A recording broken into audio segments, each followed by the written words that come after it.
Hello, welcome to सीज हमारे channel पे। और आज मैं ना तुम्हें दोबारा से summary of whole account plus shark tank analysis कराऊंगा।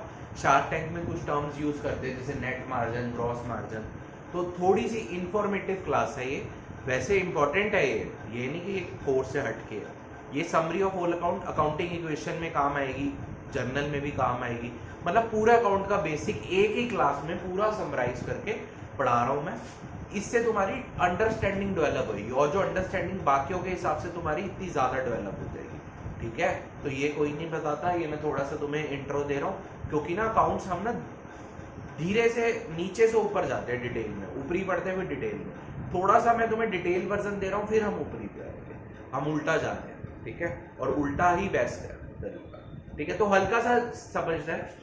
तो मैंने तुम्हें पिछली क्लास में अकाउंटिंग इक्वेशन में क्या बताया था। अकाउंटिंग इक्वेशन क्या है? अकाउंटिंग है short version of balance sheet. अच्छा, बैलेंस शीट क्या होती थी तुम्हें पता हो? तो बैलेंस शीट में मैंने तुम्हें बताया था, दोबारा से देखो बैलेंस शीट क्या है। यहाँ पे एसेट साइड है और यहाँ पे लायबिलिटी साइड है। एसेट साइड में नॉन करंट एसेट जो 1 साल से ज्यादा का बेनिफिट दे, जिसमें कौन कौन से आते हैं तुम्हारे? प्लांट एंड मशीनरी, ठीक है, लैंड एंड बिल्डिंग, ये सारा non current asset. Current asset जो विद इन 1 ईयर मेरे को बेनिफिट दे, मतलब मैं रेडिली कन्वर्टेबल उसे कैश में फटाफट कन्वर्ट कर दूं। जैसे तुम्हारा कौन सा होता है? स्टॉक। स्टॉक को मैं फटाफट फिनिश गुड में बनाऊं और उसको फटाफट बना के बेच दूं। बैंक बैलेंसेस, बैंक बैलेंस में फटाफट मैं कैश में विड्रॉ कर लेता हूं। ठीक है, तो ये सारे तुम्हारे करंट एसेट में होते हैं। डेटर, डेटर से मेरे को पैसे लेने होते हैं। अच्छा, बच्चों को डेटर और क्रेडिटर में बहुत फर्क, मतलब बहुत कंफ्यूजन होती है। डेटर होता है जिससे हमें पैसे लेने हो, और पैसे क्यों लेने होंगे? क्योंकि मैंने उसे माल उधार पे बेचा होगा तो मेरे को उससे पैसे लेने। और क्रेडिटर जिसको मेरे को पैसे देने हैं क्योंकि मैंने उससे परचेज उधार पे रखी हुई।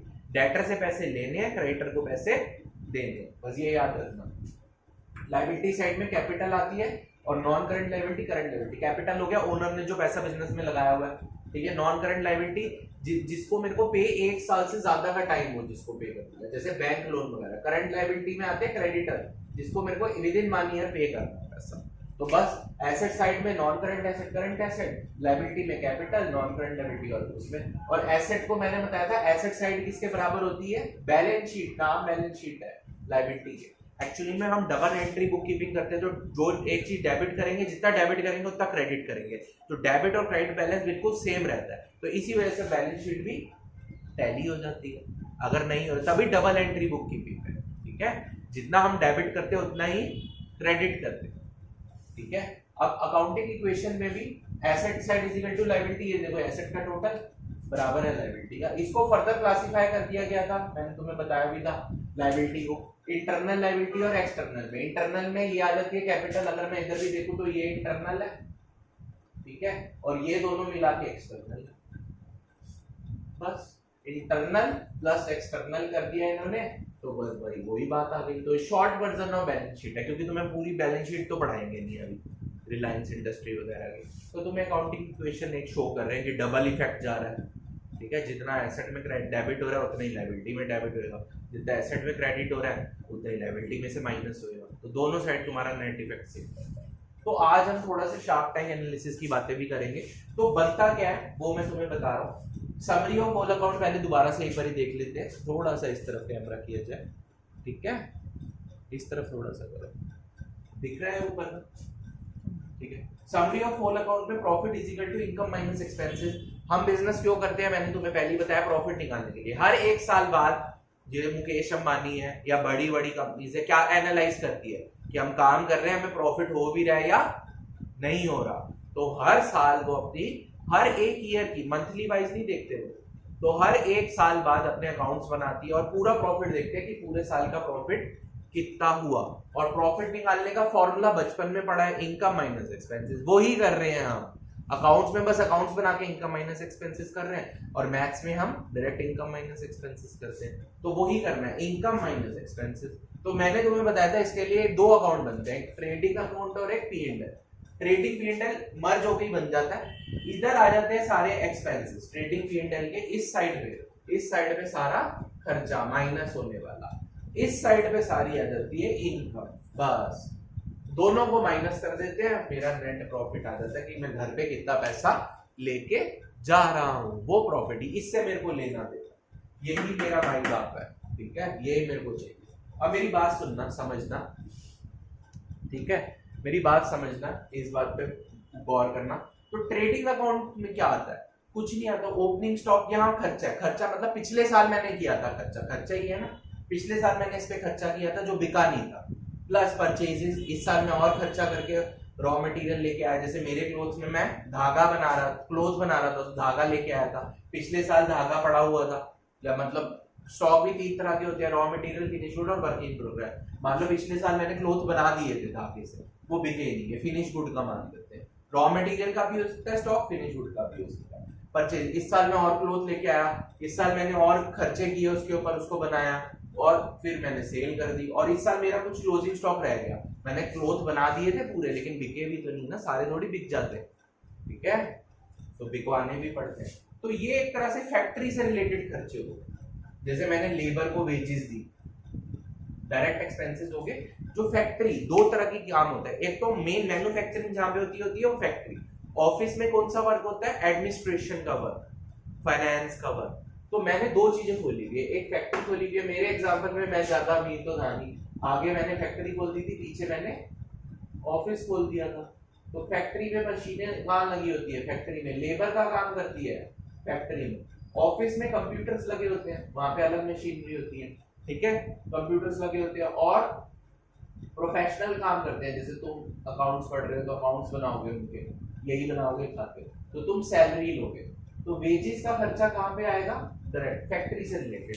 ऑफिस से रिलेटेड सारे होते हैं इनडायरेक्ट एक्सपेंसेस, तभी मैंने डायरेक्ट इधर लिखा है। Direct expenses is basically related to manufacturing. Manufacturing मतलब जो फैक्ट्री से रिलेटेड हो। इनडायरेक्ट हो गए ऑफिस से रिलेटेड। ऑफिस में जैसे हम काम कर रहे हैं, हमें सैलरी मिल रही है, वो हो गया इनडायरेक्ट एक्सपेंसेस, ठीक है। तो ये सारे खर्चे। तो इधर से आता है ग्रॉस प्रॉफिट, जो शार्क टैंक में कहते हैं ना ग्रॉस मार्जिन कितना है। तुम्हारे मैन्युफैक्चरिंग के खर्चे हटा के सेल्स में से देखो, एक तरह से सेल्स में से मैंने सारे मैन्युफैक्चरिंग के खर्चे हटा के मेरा ग्रॉस प्रॉफिट कितना आया। जैसे मेरे एग्जांपल में 15 करोड़ की सेल थी, याद हो तुम्हें तो, पिछला यही वाला एग्जांपल ले रहा हूं, तो ये बीच में रख देना, बीच में रखो, दोनों चीजें एक साथ आनी चाहिए। दोनों आ रही है, ठीक है। मेरे एग्जांपल में 15 करोड़ की मेरी सेल थी, इधर इधर मैं पुट करता रहूंगा, ठीक है। परचेजेस मेरी 8 करोड़ की थी, ठीक है। 50,000 की मेरी वेजेस थी, इलेक्ट्रिसिटी बिल वो था, तो 60K का मेरा डायरेक्ट एक्सपेंस था पूरा। तो मेरा ग्रॉस प्रॉफिट कितना था? 6,99,000, सॉरी 6 करोड़ का, 99,40,000, ठीक है। 6,99,40,000 is my gross profit out of 15 crore sales, ठीक है। तो ये मेरा ग्रॉस मार्जिन था, ठीक है। तो अगर शार्क टैंक में मैं जाता हूँ, मुझसे पूछा जाएगा अच्छा अपनी सेल्स बताओ, मैं कहूंगा 15 करोड़, ग्रॉस मार्जिन मैं कहूंगा इतना। तो वो बेसिकली ना पर परसेंटेज बेसिस पे पूछते हैं। अब मैं परसेंटेज अगर निकालूं, मेरे पास रेड पेन है, रेड पेन है, तो हम क्या करते हैं, थोड़ी सी जगह बनाते हैं, ये थोड़ा सा हटाते हैं, इसी की वैसे एग्जांपल का करना है मैंने, इसको थोड़ा सा रब करते हैं। शार्क टैंक एनालिसिस पढ़ा रहा हूं तुम्हें। मान लेते हैं जैसे अब तुम हर चीज परसेंटेज में मानते हो, जैसे मैं तुमसे पूछूं तुम्हारी 10th में कितनी परसेंट है, तुम कहोगे 80%। तो 80% का मीनिंग क्या होता है?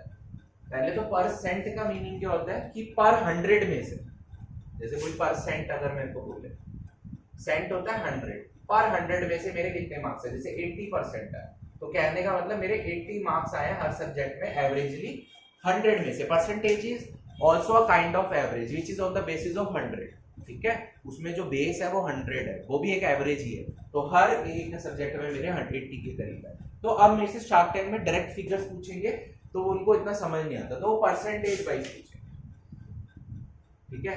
परसेंटेज में मैं मान के रखता हूँ, मेरी सेल्स मान लेते हैं 100 रुपीज, क्योंकि सेल्स के ऊपर सारी परसेंटेज कैलकुलेट होती है। अब मैं इसका ग्रॉस मार्जिन निकालूं, ग्रॉस मार्जिन इसका अगर तुम डिवाइड करोगे इसको और मल्टीप्लाई बाय 100 करोगे तो मेरा 46.62% आएगा। तो मेरे से शार्क टैंक वाले पूछते हैं, मान लो तुम्हारी सेल्स का ग्रॉस मार्जिन कितना है, तो मैं उनको कहूंगा 46.62, मतलब मेरी 54%, 53% के हिसाब से मेरी वो क्या हो गई, मैन्युफैक्चरिंग एक्सपेंस हो गया किसी भी चीज को बेचने का। और मैन्युफैक्चरिंग एक्सपेंस को कॉस्ट लग गई, मतलब खर्चा लग गया, उसको COGS कहा सकते हैं। Cost of good sold. अभी मैं एक और एग्जांपल लूंगा, इस एग्जांपल से बस थोड़ा बहुत समझो कि 53% 58% मेरा खर्चा लग गया, जिसमें से मेरे को प्रॉफिट हो गया इतना, और ये फैक्ट्री से रिलेटेड खर्चा है। सीओजीएस का फॉर्मूला भी मैंने यहाँ पे लिखा हुआ है। ओपनिंग स्टॉक मेरा कुछ भी नहीं था, plus purchases 8 crore plus direct expenses less closing stock, क्योंकि ये मेरा रियलाइज नहीं हुआ इस समय खर्चा, ये अगले साल बेचूंगा ना। देखो ओपनिंग स्टॉक भी मेरा पिछले साल से जो खर्चा किया होता है वो होता है, ये भी खर्चा होता है, ठीक है। परचेजेस भी खर्चा है, मैंने कितनी करी, डायरेक्ट एक्सपेंस भी खर्चा है, क्लोजिंग स्टॉक भी खर्चा है, लेकिन ये अगले साल मैं कमाऊंगा, इस साल का खर्चा नहीं है ये, अगले साल इसको मैं दोबारा बेचूंगा, तो इस वजह से इस साल के लिए हम इसे निकाल देते हैं खर्चा, जो कि हम अगले साल इनकम में कन्वर्ट करेंगे, नेक्स्ट ईयर इसको निकाल देते हैं, मतलब ठीक है। खर्चा नेक्स्ट ईयर का है, नेक्स्ट ईयर में मैं इसको डालूंगा ओपनिंग में और उसको फिर रियलाइज करूंगा। तो ये खर्चे हैं मेरे सारे, तो मेरे खर्चे कितने हुए 53.38% और ग्रॉस मार्जिन कितना आया 46%। अब वो पूछेंगे अच्छा 46% तो तुम्हारा ग्रॉस मार्जिन है, तुम्हारा नेट मार्जिन कितना है, तो मैं इनडायरेक्ट एक्सपेंसेस जो थे उसकी भी परसेंटेज सेल्स बेसिस पे निकाल लूंगा, ठीक है। ग्रॉस मार्जिन में से मान लेते हैं, नेट मार्जिन मेरा सेल्स में से ही मान लेते हैं, चलो नेट मार्जिन मेरा कितना आया, कितना प्रॉफिट आया 5 कितना, और उसको डिवाइड कर देंगे उससे 15 करोड़ में से, तो मेरा हर 100 रुपए की सेल के ऊपर यहाँ पे मेरा 20% है, 20.15 कुछ आ रहा है, मतलब 80% मेरे खर्चे हैं। अगर मैं टोटल देखूं तो मेरे को घर पे जो ये नेट प्रॉफिट होता है, जो मेरे को घर पे ले जाना है प्रॉफिट, ठीक है। घर पे पैसा कितना लेके गया, मान लो मैंने बिजनेस में कितने लगाए थे अपनी कैपिटल 10 करोड़ लगाई थी, 10 करोड़ लगा के एक साल बाद मैंने 5 करोड़ कमाए, तो 5 करोड़ में घर ले गया ये पैसे निकाल के, ठीक है। मैंने बिजनेस में 10 करोड़ प्लस 15 करोड़ का पैसा डाला था, अपने से 10 करोड़, बैंक लोन से 5 करोड़ दिया था, इस एग्जाम्पल में यही था ना। और एक साल बाद मैंने काम किया, बहुत काम किया, उसके बाद मेरे को कितने बचे घर में 5 करोड़ 19 लाख 10 हजार मुझे प्रॉफिट हुआ। बताओ ये बेटर अपॉर्चुनिटी है। अगर मेरा नेट मार्जिन 20% है 100 रुपए की सेल पे, तो मेरे को तो प्रॉफिट होएगा ना।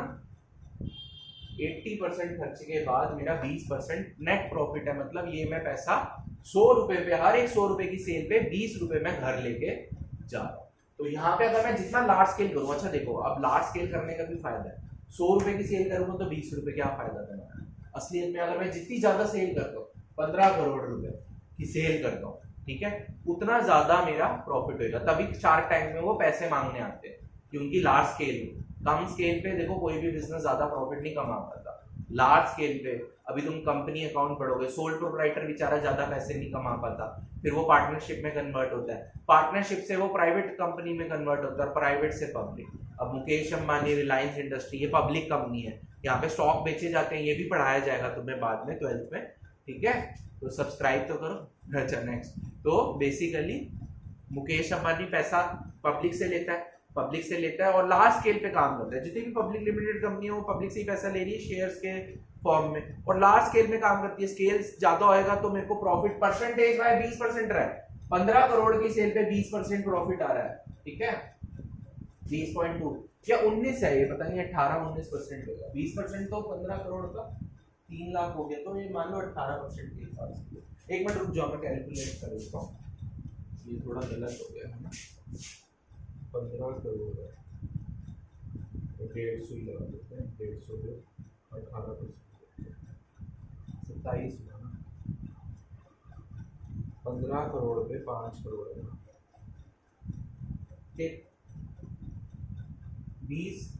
15 करोड़ पे 5 हो, 3 करोड़ हो ना, ये 20 से ऊपर ही है, 33% है, 30 के 30% है, सॉरी, ठीक है। कैलकुलेशन में हो जाती है थोड़ी बहुत, यू कैन अंडरस्टैंड दिस। अच्छा नेट मार्जिन 30% है, 30% 100 रुपए की सेल। तो तुम्हें याद होगा शार्क टैंक एक तो ये पूछते हैं ग्रॉस मार्जिन कि तुम्हारा मैन्युफैक्चरिंग पे खर्चा होके कितना हो रहा है, ठीक है, और वो पूछते हैं तुम्हारा नेट मार्जिन, घर पे कितना, जेब में कितना पैसा आ रहा है, और वो तुमसे ये भी पूछते हैं कि ग्रोथ कितनी हो रही है पर वर्ष। जैसे मेरी सेल्स अभी 100 है, मान के रखो 15% ग्रोथ हो रही है हर एक महीने, तो 115 सेल होगी, फिर इसका 15% निकालेंगे, 135 होगी, तो हर एक महीने में 15% से 15 करोड़ है, फिर हर एक महीने 15% हुई, 15% हो गया, इसका 7 करोड़, 7 नहीं 15% हो गया, 15% 115 लगा दो ना, 15 करोड़,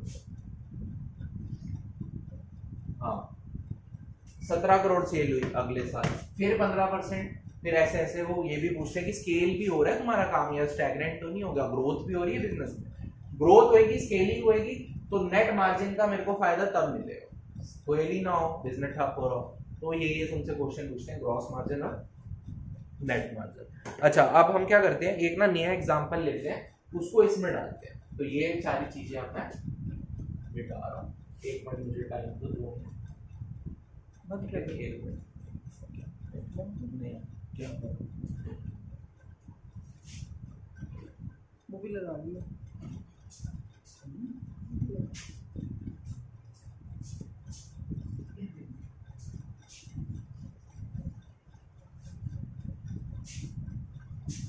तो तुम्हें बच्चों समझ आया ग्रॉस मार्जिन, मैन्युफैक्चरिंग के खर्चे हटा के कितने और नेट मार्जिन, वैसे मेरे लिए नेट मार्जिन ज्यादा इंपॉर्टेंट है ना।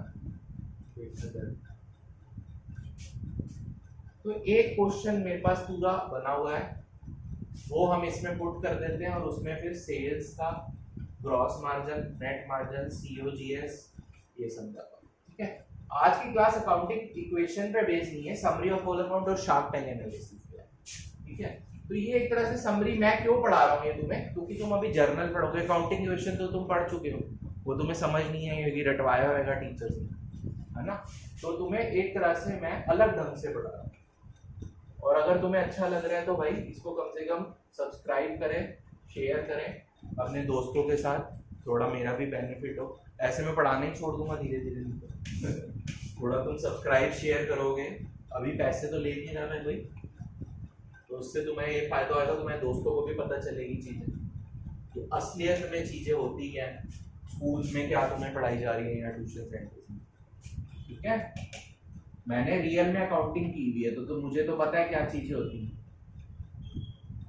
टीचर तो एक रूम में बैठ के तुम्हें समझा रहा है, तो हम बिजनेस फैमिली से हैं, ठीक है, और मैं वैसे बिजनेस फैमिली से भी, तो मुझे सब पता है कि असलियत में कैसे चीजें होती हैं, तो तुम्हें यहाँ पे रियल लाइफ एक्सपीरियंस मिलेंगे, यहाँ पे सिर्फ थ्योरी नहीं चलेगी, लास्ट में तो मैं तुम्हें रिलायंस कंपनी की बैलेंस शीट समझाऊंगा, ठीक है, ये भी वादा करता हूँ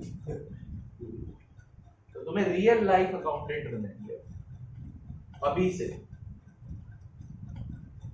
हो सके तो टैली भी पढ़ा दूंगा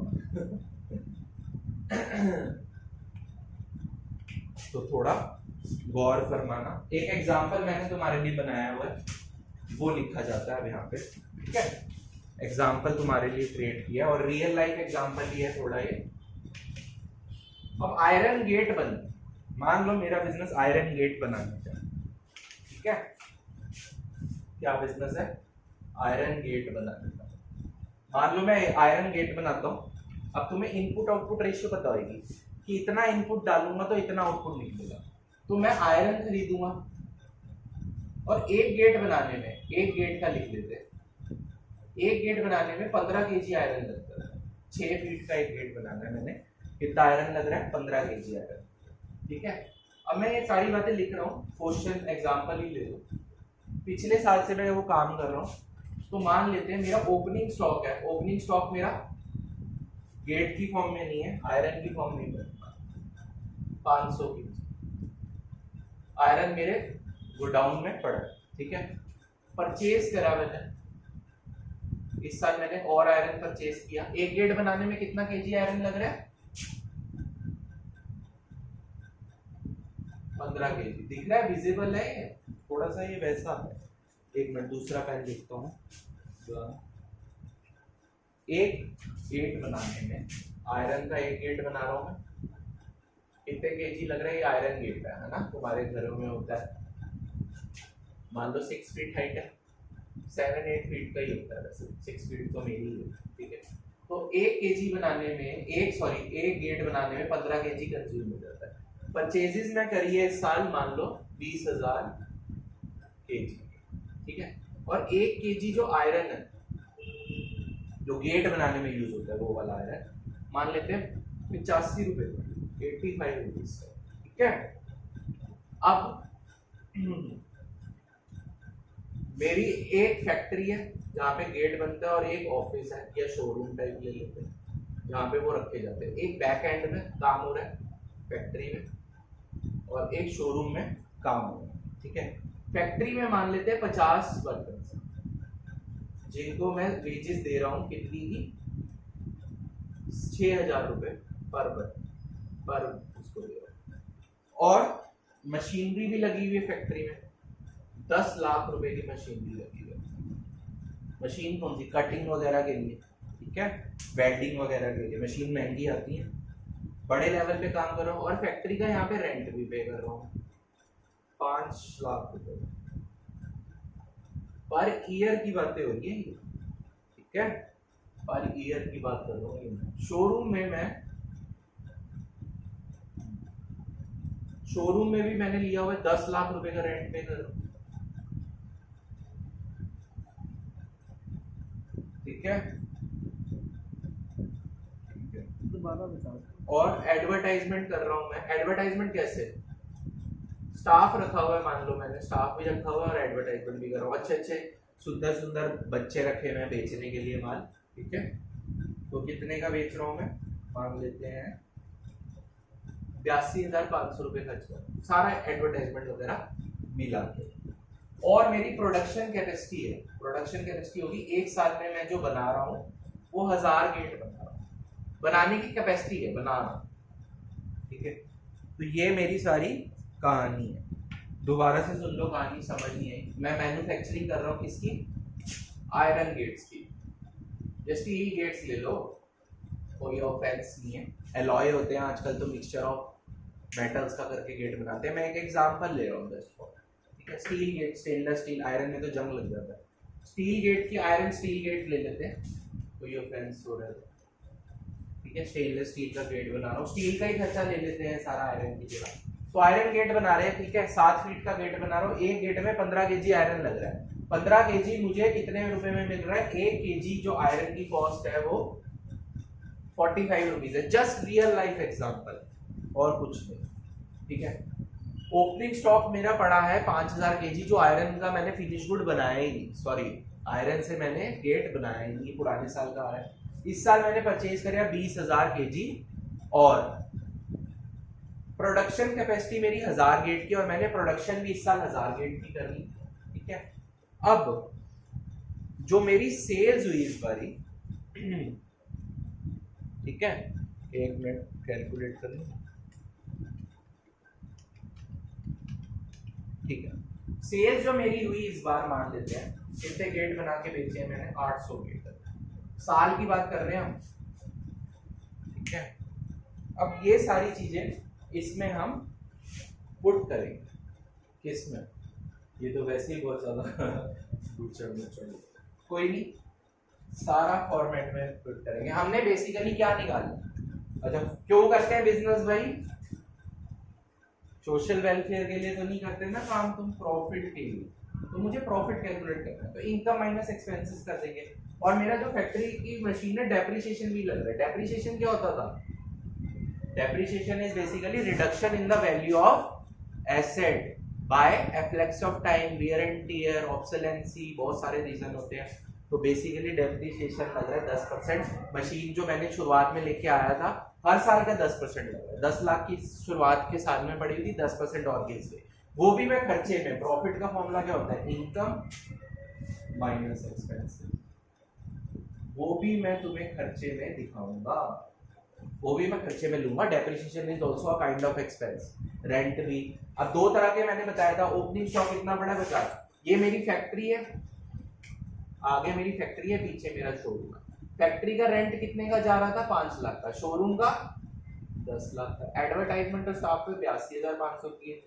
वर्कर्स बेचारे मेहनत का काम कर रहे हैं, तो 50 वर्कर रखे हैं, 6,000 रुपए के हिसाब से उन्हें मैं 3 लाख रुपए दे रहा हूँ। साल का दे रहा हूँ ये मैं, ठीक है। साल के हिसाब से ले लो या महीने के हिसाब से भी ले लो, कोई बड़ी बात नहीं, ठीक है। अब हम आते हैं इस तरफ। अब मैंने तुम्हें वैसे फॉर्मूला क्या बढ़ाया हुआ है? फॉर्मूला बनाया है ना, रटवाया है, बाकी टीचरों से रटवाया नहीं है, बस ये फॉर्मेट में डाला। फॉर्मेट क्या है हमारा वो देख लो।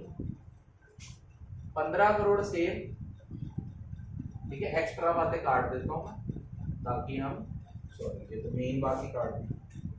Current asset. मोटा मोटा तुम्हें सारा प्रॉफिट वो पढ़ा रहा हूँ मैं, अकाउंट्स पूरा। मेरे को प्रॉफिट निकालना होता है अकाउंट्स में, उसके लिए अकाउंट करते हैं। तो इस जगह सारी चीजें आ जाएंगी, होपफुली आ जाएंगी। बाकी कोई गलती होगी तो तुम सब चैन को कैलकुलेशन के वो तुम देखना, ठीक है। कैलकुलेशन में मेरा मेन फोकस नहीं है, मेरा मेन फोकस तुम्हें पढ़ाना। तो सबसे पहली बात, मैंने ओपनिंग स्टॉक मेरा कितना आ रहा है 500 केजी, 5000 केजी, अच्छा बहुत ज्यादा नहीं, 5000 केजी का स्टॉक पड़ा है। कितने रुपए के हिसाब से 85 रुपीज के हिसाब से। तो 5000 इंटू 85 करेंगे हम, इतने का मेरा खर्चा हुआ है जिसको मेरे को रिकवर करना है। तो 4,25,000 है, तो 4,25,000 का ओपनिंग स्टॉक मेरा पड़ा है, ठीक है। तो इसमें एक्सपेंस किया हुआ है, पिछले साल चाहे खर्चा किया हुआ है, ये खर्चे में डालेंगे। इस साल मैं 20,000 की मैंने और परचेजेस करी है। 85 रुपीज का रेट है ना, आयरन का कितना रेट चल रहा है ये लिखा हुआ है, 1 केजी आयरन 85 रुपए का। तो 20,000 रुपए के हिसाब से मैंने परचेजेस करी होगी 85 रुपए के हिसाब से। तो 20,000 मल्टीप्लाई बाय 85 कितना हो गया, वो अब मुझे ही करना पड़ेगा, 17, ठीक है। 17 लाख रुपए, बहुत ज्यादा खर्चा कर दिया भाई। अब प्रॉफिट होएगा अभी, चलो आगे बढ़ते हैं, देखना पड़ेगा प्रॉफिट होता है नहीं होता है। एक बारी मैं चेक कर लेता हूँ, नहीं तो रेट के बढ़ाता हूँ मैं। अब कोई भी बिजनेस करेगा वो प्रॉफिट तो करेगा ना, शायद होएगा प्रॉफिट, देखते हैं। चलो लॉस भी सही, लॉस भी हो सकता है, हाँ लॉस भी हो सकता है, लेकिन हम पक्के बिजनेसमैन हैं, हम लॉस करने दोगे भी देखते हैं। अच्छा, डायरेक्ट एक्सपेंसेस जो होते हैं फैक्ट्री से रिलेटेड, बताओ। डायरेक्ट एक्सपेंसेस में वेजेस आते हैं। वेजेस कितने के दिए मैंने, 6,000 वर्कर्स को, सॉरी 6,000 रुपए दिए 50 वर्कर्स को। कितने हो गए टोटल, 6,000 इंटू 50, 3 लाख रुपए के वेजेस पे किए। अच्छा, वेजेस सिर्फ वेजेस दिए नहीं, फैक्ट्री का रेंट भी, फैक्ट्री से रिलेटेड खर्चे सारे क्रेडिट में आते हैं, ऑफिस से रिलेटेड सारे। ये देखो ये फैक्ट्री बनी हुई है, ये फैक्ट्री है, ये ऑफिस है। तो फैक्ट्री से रिलेटेड खर्चे सारे डायरेक्ट एक्सपेंसेस में आएंगे और ऑफिस से सारे इनडायरेक्ट में। वेजेस तो आएंगे, प्लस वेजेस भी लिखेंगे हम, और क्या लिख रहे हैं यहाँ पे, फैक्ट्री रेंट। रेंट कितना दे रहा हूँ मैं, रेंट कितना दिया मैंने फैक्ट्री का। फैक्ट्री में बड़ी बड़ी मशीनें लगती है ना, 10 लाख नहीं 10 लाख तो बहुत ज्यादा हो गया, साल का नहीं 5 लाख है, सॉरी फैक्ट्री का रेंट 5 लाख है, ऑफिस का रेंट 10 लाख है। ऑफिस जो होता है शोरूम लिया हुआ है ना, तो फैक्ट्री का 5 लाख ले लेते हैं। मैंने वैसे पीछे फैक्ट्री बनाई हुई है, आगे ऑफिस बनाया हुआ। पीछे इस वजह से बनाऊंगा, अगर मैं फैक्ट्री आगे बना दूंगा कस्टमर तो देखते ही चले जाएगा। तो फैक्ट्री का रेंट 5 लाख है, तो 5 लाख डायरेक्ट एक्सपेंसेस में ही डाल दिए सारे, ठीक है। अब आते हैं डेप्रीशिएशन पे। डेप्रीशिएशन मशीन का ही हो रहा है, तो फैक्ट्री से रिलेटेड ही है डेप्रीशिएशन। कितना हो रहा है, मशीन्स कितने की रखी है मैंने 10 लाख की मशीन, सॉरी रेंट तो देखो 5 लाख की पता, चलो कोई नहीं, रेंट यहाँ पे 5 लाख की है। 10 लाख पे 10% 1 लाख हुआ, तो ये भी प्लस करेंगे, तो टोटल खर्चा बहुत ज्यादा हो गया, ठीक है। अब आते हैं आगे, एक बारी मैं टोटल कर लेता हूँ। 800 गेट बनाए मान लो मैंने, नहीं गेट तो मैंने, कैलसी बंद हो गया, कैलसी लाना एक बारी, गेट तो मैंने वैसे सेल मैंने 800 की प्रोडक्शन कितने की गिरी थी 1000, तो मान लेते हैं 800 गेट बनाए हैं। 800 गेट के हिसाब से 800 गेट बनाए हैं, 800 गेट को मैं मान रहा हूँ 5,000 में बेच रहा हूँ एक गेट, ठीक है। तो ये कितना आ गया 40, फिर कितने जीरो आ गए 1 2 3 और 0, 40 लाख रुपए की मैंने सेल करी है। देखा मजा आया, गेट के काम में भी इतना पैसा। फिर मेरा क्लोजिंग स्टॉक बच गया, बताओ 800 रुपए प्रोडक्शन 1000 गेट की करी, 800 रुपए की सेल करी, तो क्लोजिंग स्टॉक 200 गेट बच गए ना। सिंपल मैथ्स लगानी है इसमें, कोई मैं तुम्हें रॉकेट साइंस नहीं समझा रहा, सबसे आसान अकाउंट्स होती है। 200 रुपए की मेरी क्लोजिंग स्टॉक बच गया, कितने का, जिसमें मैं खर्चा कर चुका, ये खर्चा कर चुका हूँ, लेकिन ये खर्चा इस साल में रियलाइज नहीं कर पाया, तो इसको हटा देंगे। इस साल का नहीं, अगले साल ये ओपनिंग स्टॉक में बढ़ जाएगा, तो ये इनकम होगी अगले साल में भी, तो इस वजह से हटा रहा हूँ इस खर्चे को इनमें से, क्योंकि ये बना चुका हूँ, फेंक तो रहा नहीं ना, अगले साल काम बंद करके नहीं जा रहा, अगले साल बेच दूंगा, तो इस खर्चे को हटाया जाता है। और पिछले साल जो खर्चा मैंने किया होता है ओपनिंग स्टॉक क्लोजिंग स्टॉक पे, वो ओपनिंग बन जाता है, वो इस साल लाया जाता है। इस साल उन गेट्स को बेचूंगा तो पिछला खर्चा रिकवर करूंगा, और ये खर्चा इस साल कर दिया, इस साल रिकवर ना करके अगले साल रिकवर करूंगा, तो ये खर्चा मैं हटाता हूँ क्लोजिंग स्टॉक का। तो 200 गेट, अच्छा एक बात बताओ, 200 गेट जो लिखेंगे ना हम COGS पे लिखेंगे, कॉस्ट प्राइस पे लिखेंगे, मेरी जो कॉस्ट लग रही है ना टोटल, तुम्हें अगर नहीं पता, यहाँ पे प्रॉफिट को इंक्लूड कर सकता है ना, 500 रुपए 5000 रुपए का तो एक गेट में वो बेच रहा था, 500 रुपए का नहीं 5000 का, ये मेरा सेलिंग प्राइस था। तुम याद रखना है बात, जो क्लोजिंग स्टॉक लिखला वो मैं सेलिंग प्राइस पे तो नहीं लिख सकता ना कि 5000 रुपए का बेचूंगा मैं अगले साल, या हम एक काम करते हैं 5000 ही लिखते हैं, या रहने देते हैं, कॉन्सेप्चुअली रॉन्ग हो जाएगा, टीचर शोर मचाएंगे, आके कमेंट करेंगे बैड वीडियो वगैरह, है ना, जैसे अभी किया है किसी ने। चलो तो हम इसका एस्टिमेट लगाते हैं, पर यूनिट कॉस्ट का मेरा पड़ा 4000 रुपए की मेरी पर यूनिट कॉस्ट पड़ रही, तो 4000 रुपए का कॉस्ट प्राइस लग गया, मतलब मेरे 200 गेट पे टोटल एक गेट में खर्चा लग गया 4000, वो भी मैं तुम्हें करके दिखाऊंगा पर यूनिट कॉस्ट निकाल के। तो कितना आया मेरा 8 लाख रुपए का गेट बिका नहीं, वो खर्चा मैंने लेस करा, देखो इतना मैंने खर्चा इन्वेस्ट कर दिया, 200 गेट बनाने के लिए भी ये खर्चा लगा, उसमें से 8 लाख रुपए का खर्चा इस साल मैं बेच नहीं पाया, तो इसका खर्चा हटा देंगे, तो नेट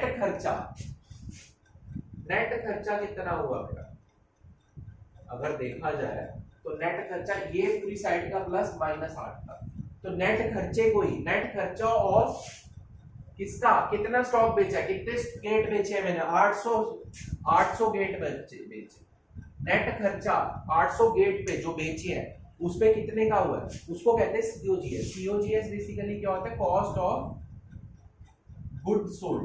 यहाँ पे मेरे गुड सोल्ड कितने हैं 800 गेट की कॉस्ट कितनी आएगी, देखो अगर मैं प्रॉफिट निकाल रहा हूं तो सेलिंग प्राइस ऑफ 800 गेट में से ही मैं cost price of 800 get minus करूंगा, तभी तो सेम खर्चा निकलेगा। बाकी ये 200 गेट है वो तो बिके ही नहीं, तो उनकी कॉस्ट क्यों लेस करूंगा इसमें से, वो अगले साल बेच दूंगा, तो मैं 800 गेट की सेलिंग प्राइस में से ही कॉस्ट प्राइस 800 गेट की लेस करूंगा, तो COGS कुछ नहीं है, cost price of goods sold है, मतलब जितनी सेल्स हुई है हमारे, जितने के गुड्स बिके उसकी कॉस्ट निकालती है, तो उसकी कॉस्ट कितनी आई 800 गेट की, वो देखते हैं। देखो 4,25,000 प्लस करो 17 लाख, ठीक है, 4,25,000 ये दिखेगा 10 17 lakh plus 3 lakh plus 5 lakh plus 1 lakh, कितना आया 30,35,000 आया, 30,35,000 इसका आया, इसमें से मैं 8 लाख का खर्चा माइनस करूंगा। देखो मैंने क्या किया वो देखते हैं अभी। COGS क्या होता है, कॉस्ट प्राइस ऑफ, अगर मैं देखूं COGS इज नथिंग बस cost price of goods. Sale की क्वांटिटी, कितना सेल किया 800 गेट की कॉस्ट प्राइस क्या थी, बस वो निकाला। तो मैंने खर्च क्या किया, ओपनिंग स्टॉक, ये मैंने पुराने साल का आयरन मेरे पास पड़ा हुआ था, इस साल मैंने यूज कर दिया, ठीक है, इस साल इस पे खर्चा किया, 17 लाख की परचेजेस भी करी, प्लस परचेजेस, फॉर्मूला लिख रहा हूँ, फॉर्मूला कुछ नहीं है, बस सारे खर्चे प्लस कर देने हैं, बस क्लोजिंग स्टॉक माइनस कर देना है, जितना इस साल में खर्चा कर रहा हूँ वो सारा प्लस। ओपनिंग स्टॉक पुराने साल खरीदा है, लेकिन इस पे डायरेक्ट एक्सपेंसेस इस साल खर्चा बुक करूंगा, क्योंकि ये 800 गेट में बनाने में ये यूज हुआ ओपनिंग स्टॉक, तो वो लेंगे, प्लस डायरेक्ट एक्सपेंसेस खर्चा किया, और ठीक है लेस क्लोजिंग स्टॉक, तो मैंने यही किया। ओपनिंग स्टॉक कितना था 4,25,000, ठीक है, प्लस परचेजेस कितनी है 17 लाख की, ठीक है, प्लस डायरेक्ट एक्सपेंस कितना 3 लाख का, ठीक है, माइनस क्लोजिंग स्टॉक कितने का 8 लाख। तो इसको वैसे कर लूं, डायरेक्ट एक्सपेंसेस गलत लिख दिया मैंने, 8 प्लस 9 लाख का, ये वेजेस दिए 3 लाख के है ना, रेंट दिए 5 लाख का, 1 लाख का डेप्रिसिएशन, 9 लाख। तो ये कितना हो गया वैसे कोई ओरली कैलकुलेट करे तो? 9 लाख प्लस ये कितना हुआ? 26 लाख। 30 लाख 25 हजार आया खर्चा। उसमें से 8 लाख माइनस करो। 22 लाख 22 लाख 25,000। तो ये मेरा COGS आया। COGS मतलब कॉस्ट प्राइस आया कितने गेट का? 800 गेट का कॉस्ट प्राइस कितना है? ये सेलिंग प्राइस कितना है 800 गेट का? यहाँ पे देखो 40 लाख। तो मेरे को प्रॉफिट कितना हुआ? ग्रॉस प्रॉफिट, इट इज मेरी ग्रॉस मार्जिन, ना कि मेरा नेट मार्जिन। इसमें से 40 लाख माइनस कर दो तो तुम्हारा ये आ जाएगा 17,15,000 आ रहा है। 17,45,000। 17 ही आएगा। 17,65,000 है। कितना होगा? 75,000 है ना? 17,75,000। तो इन दोनों को माइनस करो, प्रॉफिट आ जाएगा, ग्रॉस प्रॉफिट। ठीक है, 17,75,000 का ग्रॉस प्रॉफिट आ गया मेरा। चलो बस ठीक है, 17,75,000 का मेरा क्या आया? Gross profit. अब ग्रॉस प्रॉफिट यहाँ पे आ जाता है। अभी मेरा नेट थोड़ी आया, अभी फैक्ट्री से रिलेटेड भी का खर्चे, ये मेरे मैन्युफैक्चरिंग से रिलेटेड खर्चे का प्रॉफिट आया। तो ये बात याद रखना, COGS लेते हैं ये अपने आप ही आ जाता है। ट्रेडिंग अकाउंट में हम COGS का फॉर्मूला नहीं लगाते, यहाँ पे क्लोजिंग स्टॉक लेते हैं, अपने माइनस हो जाता है। ये एक्सपेंसिव साइड है, इनकम है, इनको प्लस करेंगे, इनको प्लस करेंगे, दोनों को माइनस कर देंगे, तो ग्रॉस प्रॉफिट आ गया मेरा। तो यही फॉर्मूला लग रहा है, ग्रॉस मार्जिन मेरा ये आ गया। अब इनडायरेक्ट एक्सपेंसेस कौन कौन से किए मैंने? देखो, मैंने 10,000 रुपए का रेंट पे किया है, फैक्ट्री सॉरी ऑफिस रेंट। देखो ग्रॉस प्रॉफिट इतना आ गया, इनकम साइड ही है ना मेरी। अब इसमें से ये लेस करेंगे। ऑफिस रेंट कितना पे किया मैंने? 10 लाख का। और एडवर्टाइजमेंट और स्टाफ को कितना खर्चा दिया? ये भी एडवर्टाइजमेंट भी तो करूंगा, बैनर्स लगाए मैंने, और स्टाफ 2-3 रिसेप्शनिस्ट रख दी या कोई और रख दिया। तो मैंने 10,82,500 का और खर्चा किया। अब इसमें से 10,82,500 और माइनस करेंगे। 17,75,000 में से, ठीक है, 10,82,500 माइनस है तो कितना आया? 6,32,500। तो ये मेरा नेट प्रॉफिट हुआ 6,32,500। मतलब मैंने पूरे साल बिजनेस किया और मैं 6,32,500 रुपए लेके घर चले गया। तो ये है मेरा पूरा। अब हल्का सा इसको उसमें सीखते हैं कि अगर शार्क टैंक इंडिया, अच्छा फटाफट देखो करा क्या मैंने फटाफट। ओपनिंग स्टॉक मेरा 4,25,000 का पड़ा था, वो भी मेरा इस साल मैं उसको खर्चा मानूंगा क्योंकि इस साल वो 800 रुपए के 800 गेट में यूज हो रहा था। यहाँ पे 800 गेट बेचे तो 800 गेट में खर्चे के रूप में यूज होना, चाहे पिछले साल किया, लेकिन इस साल पिछले साल तो बिका ही नहीं, वो बना ही नहीं, तो इस साल उसके ऊपर काम करूंगा। तो वो स्टॉक मेरा खर्चा है वो भी लूंगा। परचेजेस मैंने 17 लाख की करीब वो भी लूंगा। लोहा यूज कर रहा हूँ मैं, डायरेक्ट एक्सपेंस वेजेस वगैरह दिए, वो उन्होंने कन्वर्ट किया, 800 गेट बनाया वो भी लूंगा। लेकिन 200 गेट का मेरा बिका ही नहीं 200 गेट, तो वो खर्चा मैं नहीं लूंगा। सिर्फ 800 गेट का खर्चा वो मेरा होता है COGS, cost price of goods sold. जितने गुड्स बेच रहा हूँ, जितनी क्वांटिटी ऑफ गुड्स बेच रहा हूँ, जैसे 800 गेट बेच रहा हूँ, तो उसी का कॉस्ट प्राइस लेंगे, उसी के सेलिंग प्राइस से माइनस करेंगे। अब मैं 1,000 रुपए कॉस्ट प्राइस ले लूं 1,000 गेट का और माइनस करूं सेलिंग प्राइस ऑफ 800 गेट से, वो इक्वल बात नहीं है। तो अगर मैं सेल कर रहा हूँ 800 गेट की, तो मैं कॉस्ट प्राइस भी 800 गेट का लूंगा। प्रॉफिट निकालते समय प्रॉफिट का फॉर्मूला बचपन में पढ़ा है ना, selling price minus SP minus CP। तो SP भी 800 गेट के लिए, CP भी 800। Selling price is basically CP of 800 gate, जितने गुड सोल्ड हुआ है उसका CP है, ठीक है। तो CP of 800 gate, selling price minus cost price of 800 gate, तो ये मेरा ग्रॉस प्रॉफिट है। और कॉस्ट प्राइस में मैंने कॉस्ट कौन सा लिया? सिर्फ डायरेक्ट एक्सपेंसेस फैक्ट्री से रिलेटेड, तो ये मेरा ग्रॉस प्रॉफिट है। अब ग्रॉस प्रॉफिट तो यहाँ आ गया, इसमें से और भी चीजें माइनस करूंगा, पूरा प्रॉफिट मेरा ये आया 6,35,000। अब एक बार हल्का सा खत्म करते हैं इसका। सेल्स अगर मेरी 100 है तो ग्रॉस मार्जिन कितना होगा? ग्रॉस प्रॉफिट कितना आया? 17,75,000। तो 17,75,000 डिवाइडेड बाय 40 लाख कर लो। एक तो देखिए, ठीक है, राउंडेड पेपर। तो ये तुम्हारा कुछ आएगा 44% आया, 44.37%। तो ग्रॉस मार्जिन मेरा 43.37%। अब शार्क टैंक पूछेगा ग्रॉस मार्जिन कितना है, तो मेरा मैन्युफैक्चरिंग एक्सपेंस अगर इन दोनों को माइनस करेंगे तो सीओजीएस ही आ जाएगा। सीओजीएस कुछ नहीं है, मैन्युफैक्चरिंग एक्सपेंस है of goods sold, CP of goods sold. ये ग्रॉस मार्जिन इन दोनों को माइनस करना चाहिए। ये सेल हो गई, ये कॉस्ट प्राइस हो गया, ठीक है। तो सीपी वैसे सीओजीएस आया कितना मेरा 22 लाख आया ना, 22 लाख, या तो 22 लाख को इससे डिवाइड करके 56 57 हो गया। हाँ 22 लाख 25,000 को डिवाइड करो किससे 40 लाख से, ठीक है, तो तुम्हारा है 55.62%। अब नेट मार्जिन देख लो जो मेरा है क्या। तो शार्क टैंक में बेसिकली यही पूछते हैं, नेट मार्जिन 6,32,000, सेल्स का कितना बना तो 6,32,000। अच्छा जिन्होंने मैथ्स नहीं ली, मैथ्स तो थोड़ी बहुत आनी चाहिए।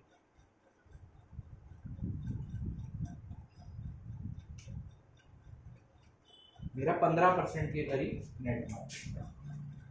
तो शार्क टैंक ये 200 गेट काटते बीच में जो। अगर शार्क टैंक में बेसिकली मैं जाऊंगा, ये अपना बिजनेस ले लो, मैं कहूँगा मेरे ना थोड़े से पैसे इन्वेस्ट कर दो बिजनेस में, इक्विटी ले लो। इक्विटी का कुछ नहीं होता, इक्विटी में तुम्हें बताता हूँ कि कैपिटल का हिस्सा होता है, भागीदारी होती है कंपनी में। जैसे 100% शेयर मेरे पास है तो मैं कहता हूँ 10% तुम ले लो, 90% मैं रखूँ, ठीक है।